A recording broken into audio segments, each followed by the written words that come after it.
പ്രായം എത്രയായാലും ഒന്ന് നടക്കാൻ ആഗ്രഹിക്കാത്തവർ ലോകത്തെവിടെയും ഉണ്ടാവില്ല.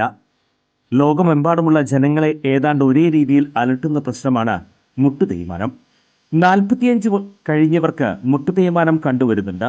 മുട്ടുതേയ്മാനം സംഭവിച്ചവർ മുട്ടുമടക്കാൻ പോലും കഴിയാതെ വീടിനുള്ളിൽ ഒതുങ്ങിക്കൂടേണ്ടി വരുന്ന അവസ്ഥയാകും. അത്തരം രോഗികളുടെ ജീവിതം തന്നെ മാറുന്ന വിധത്തിൽ നൂതന സാങ്കേതിക വിദ്യ ഉപയോഗിച്ചുള്ള ശസ്ത്രക്രിയ പ്രചാരം നേടിക്കഴിഞ്ഞു. കൃത്രിമ മുട്ട് മാറ്റിവെക്കുന്നതിനായി സാങ്കേതിക വിദ്യ സ്വന്തം പരീക്ഷണാടിസ്ഥാനത്തിൽ കണ്ടെത്തുകയും അതിൽ വിജയം കാണുകയും ചെയ്ത വ്യക്തിയാണ് ഡോക്ടർ പ്രേംകുമാർ. വടക്കാഞ്ചേരിയിലെ മാക്സ് കെയർ ഹോസ്പിറ്റലിലാണ് ഡോക്ടർ സർജറി. ഇവരുടെ ഈ സേവനം എന്നെ കേൾക്കുന്ന നിങ്ങൾക്ക് ആർക്കെങ്കിലും ആവശ്യമുണ്ടെങ്കിൽ ഡോക്ടറെ കോണ്ടാക്ട് ചെയ്യണം. അങ്ങനെ നിങ്ങളുടെ ബുദ്ധിമുട്ടുകൾ മാറ്റട്ടെ. ഞാൻ എൻ്റെ ജീവിതത്തിൽ ഇത്രയും ചിന്തിക്കാറുള്ളൂ. ഞാൻ കാരണം ഒരു മനുഷ്യന്റെ ബുദ്ധിമുട്ടുകൾ മാറ്റാൻ പറ്റിയാൽ, എല്ലാ ബുദ്ധിമുട്ടും അവന്റെ മാറ്റാൻ നമുക്ക് പറ്റില്ല, ഒരു ബുദ്ധിമുട്ടെങ്കിലും മാറ്റാൻ. പണ്ട് 2 മാറ്റല്ലേ? രണ്ട് ബുദ്ധിമുട്ട് മാറ്റാം കേട്ടാ.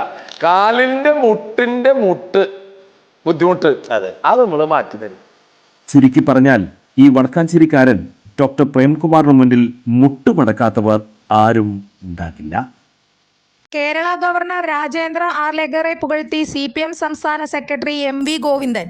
നയപ്രഖ്യാപന പ്രസംഗം പൂർണ്ണമായി വായിച്ച നടപടിയെയാണ് MV ഗോവിന്ദൻ CPM മുഖപത്രമായ ദേശാഭിമാനിയിലൂടെ പ്രകീർത്തിച്ചത്. കേന്ദ്ര സർക്കാരിനെതിരെ വിമർശനമുണ്ടായിട്ടും ഭരണഘടനാ ചുമതല നിർവഹിച്ചത് സ്വാഗതാർഹമാണെന്ന് അദ്ദേഹം ലേഖനത്തിൽ പറയുന്നു. ഇടതുമുന്നണി ലക്ഷ്യം വെക്കുന്ന നവകേരള നിർമ്മാണത്തിന്റെ പുരോഗതിയാണ് 2 മണിക്കൂറോളം നീണ്ട പ്രസംഗത്തിൽ ഗവർണർ അവതരിപ്പിച്ചത്. മുൻ ഗവർണർ ആരിഫ് മുഹമ്മദ് ഖാനിൽ നിന്ന് വ്യത്യസ്തനായി സർക്കാരിന്റെ നയപ്രഖ്യാപന പ്രസംഗം മുഴുവൻ വായിക്കാൻ പുതിയ ഗവർണർ തയ്യാറായി.